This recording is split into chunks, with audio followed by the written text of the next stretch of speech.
Bonjour à toutes et à tous. Aujourd'hui, on vous aide à choisir vos chaussures de running pour l'épreuve reine en course à pied, le marathon. Pour ça, on va vous dévoiler nos 5 modèles préférés.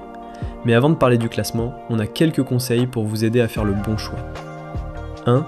Ne pas se tromper d'objectif. Premier marathon, objectif chrono ambitieux, ou simplement finir proprement, en mode confort. La première erreur, c'est de choisir une chaussure qui ne correspond pas à votre objectif.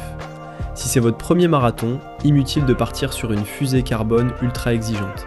Sur 42 km, ce qui compte avant tout, c'est le confort, la stabilité et une bonne absorption des chocs. Un marathon, ce n'est pas un 10 km. La fatigue musculaire s'accumule, la foulée se dégrade, et ce qui semblait dynamique au début peut devenir difficile à gérer après 30 km. 2. Le confort est un facteur de performance. Le confort, c'est pas juste une question de sensation. Une étude montre que plus une chaussure est confortable, plus l'économie d'énergie est bonne. Autrement dit, quand vous êtes bien dans votre paire, vous consommez moins d'énergie à allure égale. Donc le confort n'est pas un bonus, c'est un levier de performance. Mais attention, une chaussure confortable au magasin ne l'est pas forcément au 30e kilomètre. En magasin, on trottine quelques minutes. Sur marathon, on court pendant plusieurs heures. Il faut absolument tester la chaussure en sortie longue. C'est là que vous saurez si elle reste agréable quand la fatigue arrive. 3. Valider la pointure sur du volume. Une chaussure peut sembler parfaite sur quelques sorties et révéler des problèmes dès qu'on pousse un peu la distance. Le pied peut notamment gonfler avec l'effort. Résultat, vos orteils prennent cher et ça peut être vite très douloureux. Pareil au niveau du talon. Bref, ampoule, frottement, autant dire que le jour d'une course, ça peut vite se transformer en abandon. Là encore, une sortie longue est nécessaire pour valider la bonne taille et arriver serein le jour J. 4. Amorti. L'épaisseur ne veut pas tout dire. On pense souvent que plus une chaussure est épaisse, plus elle protège. En réalité, plus de mousse ne signifie pas forcément plus de confort. Ce qui compte, ce n'est pas seulement la hauteur de semelle, c'est aussi la densité de la mousse et le matériau utilisé. Les mousses modernes, comme le TPU ou le Pebax, ont tendance à être plus durables et plus réactives. A l'inverse, certaines mousses plus classiques, comme l'Eva, peuvent s'écraser plus rapidement.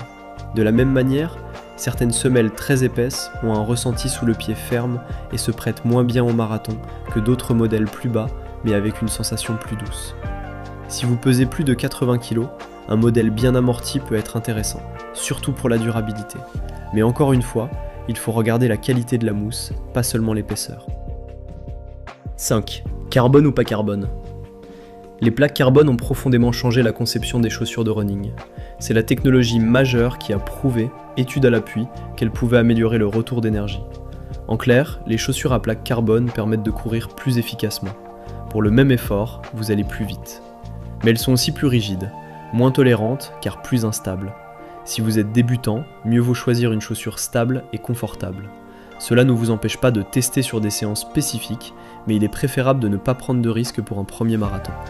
Si vous êtes expérimenté et visez un record personnel, et que votre foulée est solide, alors la plaque carbone devient un vrai atout.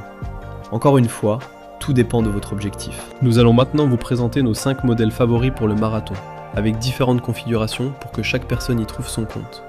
Avant de commencer, nous avons une petite faveur à vous demander. Selon nos données, 80% de nos spectateurs ne sont pas abonnés à notre chaîne.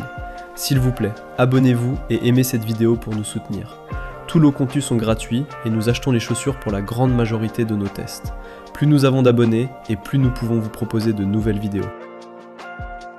On commence avec un modèle rassurant.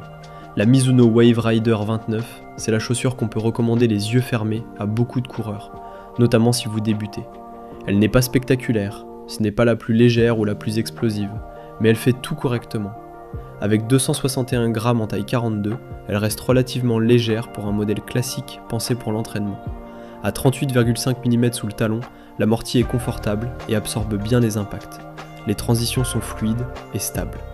Le ressenti sous le pied est un poil ferme tout en restant suffisamment équilibré pour convenir à la plupart des coureurs.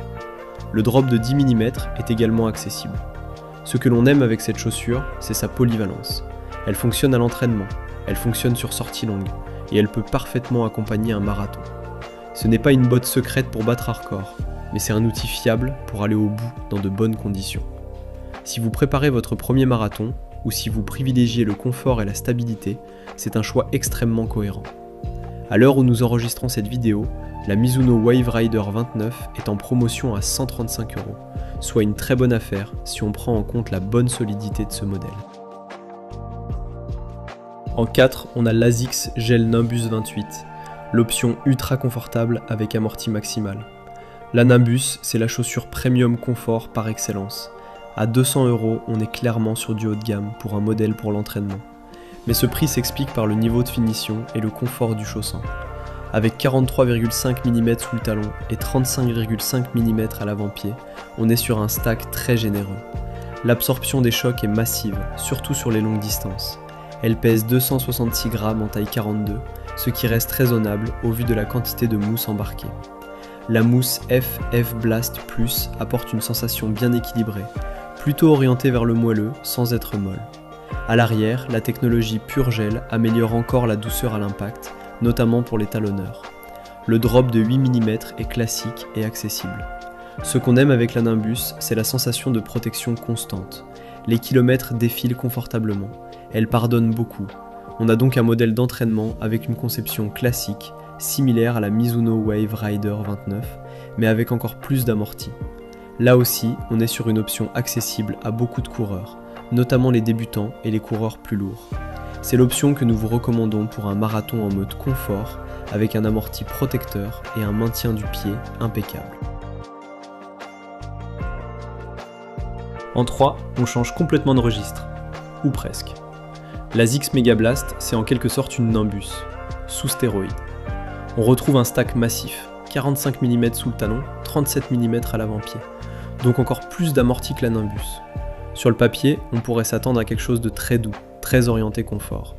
Sauf qu'ici, ASICS utilise Flight Foam Turbo 2 en ATPU, plus rebondissante et plus moderne que FF Blast Plus qu'on retrouve sur la Nimbus. Résultat, on garde la protection et le volume de mousse, mais avec beaucoup plus de nervosité sous le pied. Ajoutez à cela un rocker agressif et une conception légère, seulement 218 grammes en 42, et vous obtenez une propulsion tonitruante pour accélérer facilement. Et le tout sans plaque carbone, donc sans rigidité. En clair, on a le confort et la performance. Pas mal, non ? C'est peut-être justement trop beau pour être vrai. Officiellement, la Mega Blast n'est pas autorisée en compétition. En pratique, ce n'est pas un problème si vous n'avez pas l'intention d'aller titiller les élites. Reste le prix, 240 €, soit encore plus cher que la Nimbus. Mais la qualité est au rendez-vous et c'est un petit bijou de technologie. En deuxième position, on passe sur une vraie chaussure de compétition à plaque carbone. L'Adidas Adios Pro 4 affiche 193 grammes en taille 42, avec 39 mm sous le talon et 33 mm à l'avant-pied, pour un drop de 6 mm. Elle utilise la mousse Light Strike Pro, plus molleuse que sur la version précédente. Pour la propulsion, Adidas conserve ses Energy Rods 2.0 parallèles au métatarse. La sensation à l'impact est plus douce qu'avant, mais la chaussure reste très dynamique. La bascule démarre plus tôt et la transition vers l'avant est franche. On entend parfois dire qu'elle est plus stable. Il faut être précis. Certains testeurs notent une légère perte de stabilité liée au moelleux de la mousse. Mais la base élargie et la conception globale permettent de conserver une stabilité plutôt satisfaisante pour la catégorie. Et surtout, plus stable ne veut pas dire stable au sens d'une chaussure d'entraînement. On reste sur un modèle carbone, haut perché, rigide, exigeant. Elle est plus accessible que certaines fusées élites très radicales, mais uniquement si vous êtes déjà un coureur expérimenté. Ce qui la rend intéressante, c'est sa polyvalence. Elle pourra vous accompagner également sur les distances plus courtes, comme un 10 km ou un semi, et lors de vos séances clés en préparation, grâce à sa durabilité correcte. En clair, c'est une option haute performance, mais pas la plus agressive. En première position, on a un modèle à part, les ASICS Metaspeed Ray Tokyo, des chaussures élites dans tous les sens du terme. 121 grammes en taille 42, oui, 121 grammes. C'est aujourd'hui la chaussure de running la plus légère au monde. Et pourtant, on reste proche de la limite autorisée en compétition, avec 39,5 mm sous le talon et 34,5 mm à l'avant-pied. Le drop est de 5 mm. Sous le pied, on retrouve la mousse Flight Foam Lip en ATPU, la plus performante de la marque à l'heure actuelle, plus réactive, plus légère et plus moelleuse que la Flight Foam Turbo Plus. La plaque carbone est partielle, positionnée principalement sur le médio et l'avant-pied. Le message est clair, Cette chaussure vise les coureurs qui attaquent médio ou avant-pied, pas les talonneurs.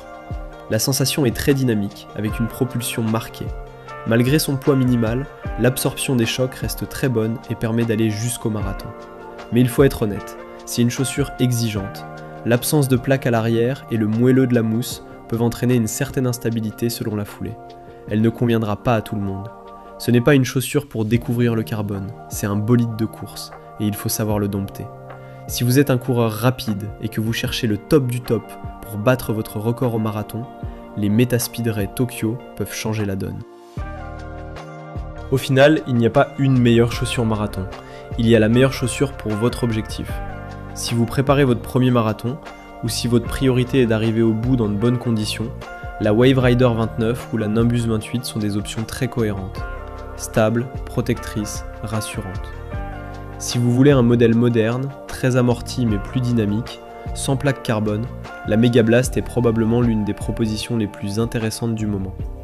Si vous visez un chrono ambitieux et que vous avez déjà de l'expérience avec les modèles performants, l'Adios Pro 4 offre un excellent compromis entre propulsion et polyvalence. Et si vous cherchez la performance pure, sans compromis, la Metaspeed Ray Tokyo joue clairement dans une autre dimension, à condition d'avoir le profil pour l'exploiter. Mais au-delà du modèle, retenez une chose, une chaussure ne fera pas votre marathon à votre place. Elle peut optimiser votre économie d'énergie, elle peut protéger vos muscles, elle peut faciliter la bascule, mais c'est votre préparation qui fera la différence. Donc choisissez un modèle adapté à votre niveau, testez-le en sortie longue, et arrivez le jour J avec des chaussures que vous connaissez parfaitement. Et si vous voulez voir un cas concret, Julien a justement publié une vidéo où il explique quelle chaussure il a choisi pour son marathon de Valence en décembre dernier. Et surtout, pourquoi. Un grand merci d'avoir regardé cette vidéo. Si vous préparez un marathon, dites-nous avec quelles chaussures vous pensez courir pour lancer la discussion. Si vous avez des questions, n'hésitez pas à les poster, nous nous ferons un plaisir de vous aider à choisir la bonne paire. A très bientôt et bonne course.